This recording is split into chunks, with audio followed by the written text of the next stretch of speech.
ಆನೇಕಲ್ನ ಅತ್ತಿಬೆಲೆಯಲ್ಲಿ ಚಿತ್ರಣ ಹೇಗಿದೆ ಅನ್ನೋದರ ಡೀಟೇಲ್ಸ್ ಕನ್ನಡ ಜಾಗೃತಿ ವೇದಿಕೆಯಿಂದ ಇಲ್ಲೂ ಕೂಡ ಪ್ರತಿಭಟನೆಗಳಾಗ್ತಾ ಇದೆ. ಟೈರ್ಗೆ ಬೆಂಕಿ ಹಚ್ಚೋದಕ್ಕೆ ಮುಂದಾದಂತಹ ಪ್ರತಿಭಟನಾಕಾರರನ್ನ ಪೊಲೀಸರು ತಡೆದಿದ್ದಾರೆ. ಎಂಇಎಸ್ ಮತ್ತು ಶಿವಸೇನೆಯನ್ನ ನಿಷೇಧ ಮಾಡಬೇಕು ರಾಜ್ಯದಲ್ಲಿ ಅನ್ನುವಂತಹ ಆಗ್ರಹವನ್ನ ಇಲ್ಲೂ ಕೂಡ ಮಾಡ್ತಾ ಇದ್ದಾರೆ. ಕನ್ನಡಿಗರ ಮೇಲೆ ದೌರ್ಜನ್ಯ ಎಸಗುವವರನ್ನ ಯಾಕೆ ಗಡಿಪಾರು ಮಾಡ್ತಾ ಇಲ್ಲ, ಮೀನಾಮೀಷ ಯಾಕೆ, ಸಾಫ್ಟ್ ಕಾರ್ನರ್ ಯಾಕೆ ಅನ್ನೋದು ಇವ್ರ ಪ್ರಶ್ನೆ. ಹಾಗೂ ಮೇಕೆದಾಟು ಹಾಗೂ ರಾಜ್ಯದ ಜ್ವಲಂತ ಸಮಸ್ಯೆ ಕಳಸಾ ಬಂಡೂರಿ ವಿಚಾರದಲ್ಲೂ ಕೂಡ ಸರ್ಕಾರ ಹೆಜ್ಜೆ ಇಡ್ತಾ ಇಲ್ಲ ಅಂತ ನೀವು ವಿಜುವಲ್ಸ್ ಅನ್ನ ಗಮನಿಸ್ತಾ ಇದ್ದೀರಾ. ಇಲ್ಲೂ ಕೂಡ ಒತ್ತಾಯ ಪೂರ್ವಕವಾಗಿ ಕನ್ನಡ ಪರ ಹೋರಾಟಗಾರರನ್ನ ವಶಕ್ಕೆ ಪಡೆಯುವಂತಹ ನಿಟ್ಟಿನಲ್ಲಿ ಪೊಲೀಸರು ಮುಂದಾಗ್ತಾ ಇದ್ದಾರೆ. ಕೆಲವರು ಒಪ್ತಾ ಇಲ್ಲ.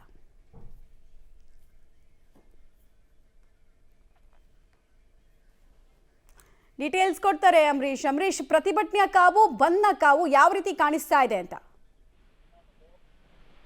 ಖಂಡಿತ ಮಮತಾ, ಇವತ್ತೇನು ಕನ್ನಡ ಪರ ಸಂಘಟನೆಗಳು ಕರ್ನಾಟಕ ಬಂದ್ಗೆ ಕರೆ ಕೊಟ್ಟರ ಹಿನ್ನೆಲೆ ಅತ್ತಿಬೆಲೆ ಗಡಿಯಲ್ಲಿ ಕನ್ನಡ ಜಾಗೃತಿ ವೇದಿಕೆ ವತಿಯಿಂದ ರಾಜ್ಯಾಧ್ಯಕ್ಷ ಮಂಜುನಾಥ್ ನೇತೃತ್ವದಲ್ಲಿ ಅತ್ತಿಬೆಲೆ ಗಡಿಗೆ ಮುತ್ತಿಗೆ ಹಾಕಿ ಅಲ್ಲಿ ದೊಡ್ಡ ಮಟ್ಟದ ಒಂದು ರಸ್ತೆ ತಡೆಯನ್ನ ಮಾಡಕ್ಕೆ ಮುಂದಾಗ್ತಾರೆ. ಜೊತೆಗೆ ಎಂಎಸ್ ಪುಂಡಾಟಿಕೆ ಇರ್ಬೋದು ಅಥವಾ ಕಳಸಾ ಬಂಡೂರಿ ಮತ್ತು ತಮಿಳುನಾಡು ಮೇಕೆದಾಟು ಯೋಜನೆಗೂ ಸಹ ಒಂದು ಜಾರಿ ಮಾಡ್ಬೇಕು, ಜೊತೆಗೆ ಯಾವುದೇ ಅಡಚಣೆ ಆಗದೆ ಕಾಮಗಾರಿಯನ್ನ ಮುಗಿಸ್ಬೇಕು ಅಂತ ಹೇಳಿ ಒತ್ತಾಯವನ್ನ ಮಾಡ್ತಿರುವಂತದ್ದು. ಅಂದ್ರೆ ಏನು ಹೆದ್ದಾರಿಯಲ್ಲಿ ಕೂತು ಪ್ರತಿಭಟನೆ ಮಾಡಕ್ಕೆ ಮುಂದಾಗ್ತಾರೆ. ಆ ಸಮಯದಲ್ಲಿ ಅತ್ತಿಬೆಲೆ ಪೊಲೀಸರು ಅವರನ್ನ ವಶಕ್ಕೆ ಪಡ್ಕೊಂಡು ಈಗ ವಶಕ್ಕೆ ಪಡೆದಿರುವಂತದ್ದು. ಅಂದ್ರೆ ಅತ್ತಿಬೆಲೆ ಗಡಿಯಲ್ಲಿ ಈಗಾಗಲೇ ಸಂಪೂರ್ಣವಾಗಿ ಒಂದ್ ರೀತಿ ಬಂದ್ನ ವಾತಾವರಣ ನಿರ್ಮಾಣ ಆಗಿದೆ. ಜೊತೆಗೆ ಪೊಲೀಸರು ಸಹ ಬಿಗಿ ಭದ್ರತೆಯನ್ನ ಕೈಗೊಂಡಿದ್ದಾರೆ. ಯಾವುದೇ ಕನ್ನಡ ಪರ ಸಂಘಟನೆ ಹೋರಾಟಗಾರರು ಅತ್ತಿಬೆಲೆ ಗಡಿಗೆ ಬಂದರೂ ಸಹ ಅವರನ್ನ ಪ್ರತಿಭಟನೆ ಮಾಡಕ್ಕೆ ಅವಕಾಶ ಕೊಡೋದಿಲ್ಲ, ಅವರನ್ನ ನೇರವಾಗಿ ಬಂಧಿಸ್ತೀವಿ ಅನ್ನೋದನ್ನ ಪೊಲೀಸರು ಹೇಳ್ತಾರೆ. ಅದು ಈಗಾಗಲೇ ಏನು ಮಂಜುನಾಥ್ ದೇವು ಮತ್ತು ಅವರ ಕಾರ್ಯಕರ್ತರನ್ನ ಈಗಾಗಲೇ ವಶಕ್ಕೆ ಪಡೆದು ಅತ್ತಿಬೆಲೆ ಪೊಲೀಸ್ ಠಾಣೆಗೆ ಕರ್ಕೊಂಡು ಹೋಗಿರುವಂತದ್ದು. ಮಮತಾ, ಧನ್ಯವಾದ ತಮ್ಮೆಲ್ಲ ಮಾಹಿತಿಗಾಗಿ ಅಂಬರೀಶ್.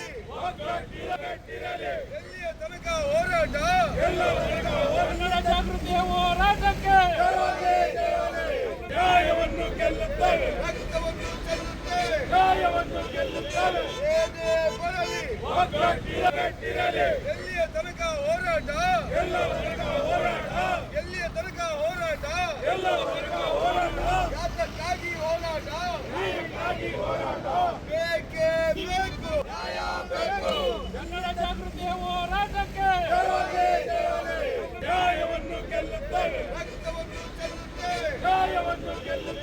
ಏನೇ ಬರಲಿ ನ್ಯಾಯ ಬೇಕು.